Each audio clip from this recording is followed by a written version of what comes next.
you explain what happened? Was the climate or the environment was bad? There were a lot of absences for both games.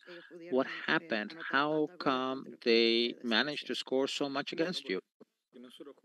Well, because we played a sad game. We can analyze from there.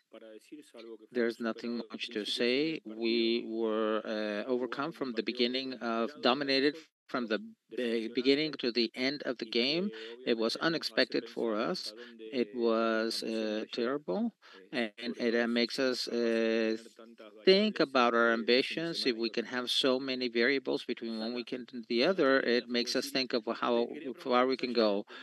I want to ask you beyond that today the frustration that you had from many of the players when when they were talking to the ref is something that worries you that you have to talk to them. I believe that what happened in the protest to the ref happened to all the teams. I don't think that it is something that we have to review or that has much significance. I don't think that the ref had a lot of things. We can figure out later if he was good, bad, or indifferent. It had nothing to do with the result. The Red Bull was wanting to win, and we didn't even want to compete. Francisco Riga, from here, Coach Martino, you seem a little bit mad with the players or with you.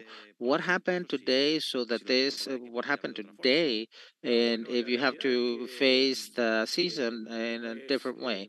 The truth is, I can't come here and talk bad. What we saw about the team and the responsibilities, everybody's, especially mine as a trainer. But there was nothing that we had seen before, not even that defeat from Montreal at home that made us think that we're going to perform like we did today.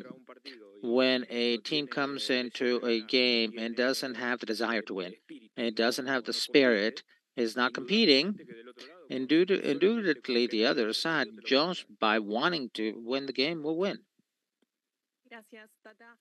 Thank you, Tata.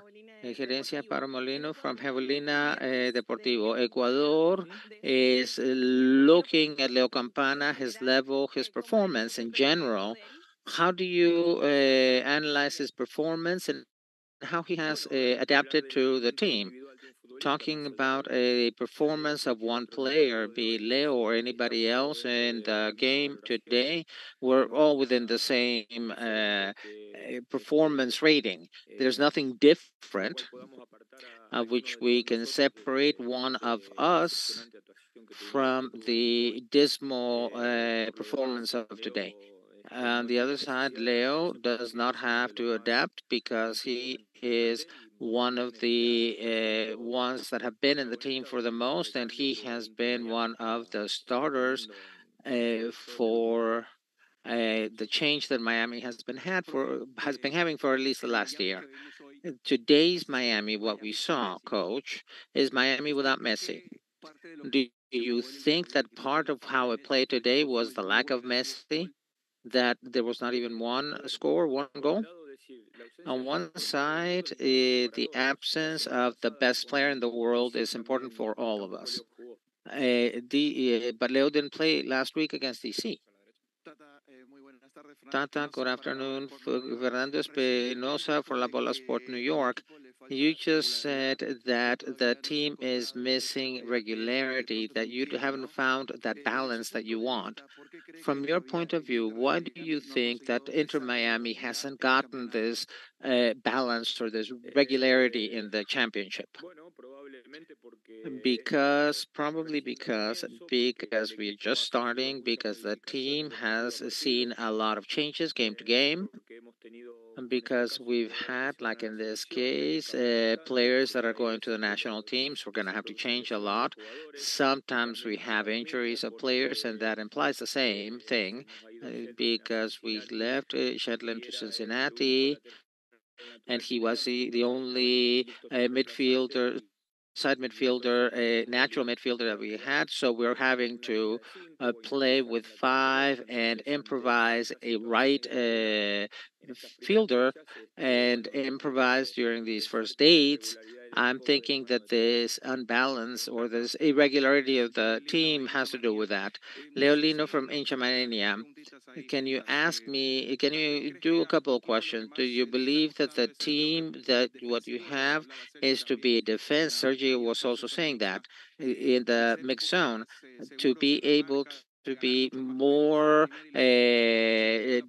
better in the mark. And have you been able to talk to Leo for his injury and how long does he have before he can come into the team 100%? We see Leo every day. Like I said the week, he is coming, he is training in the field, doing some work with the recovery group, of course.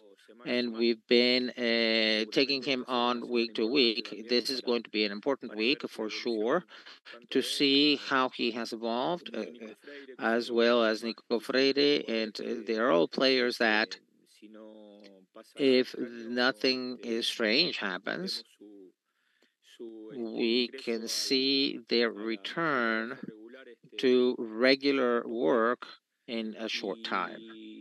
And I believe that today, I want to talk about today's game. Today's game was a team that had problems in all facets of the game: to defense, to attack, to defend, to attack, to control the game, to defend the big spaces, to come out playing from behind. A lot of problems.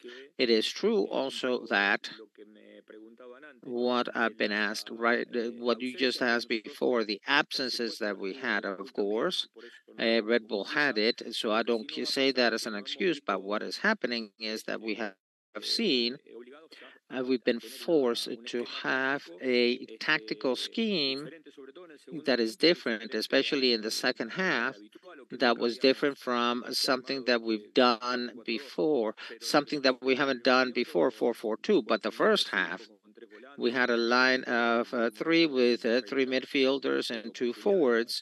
We lost opportunities, and there was nothing different. Thank you.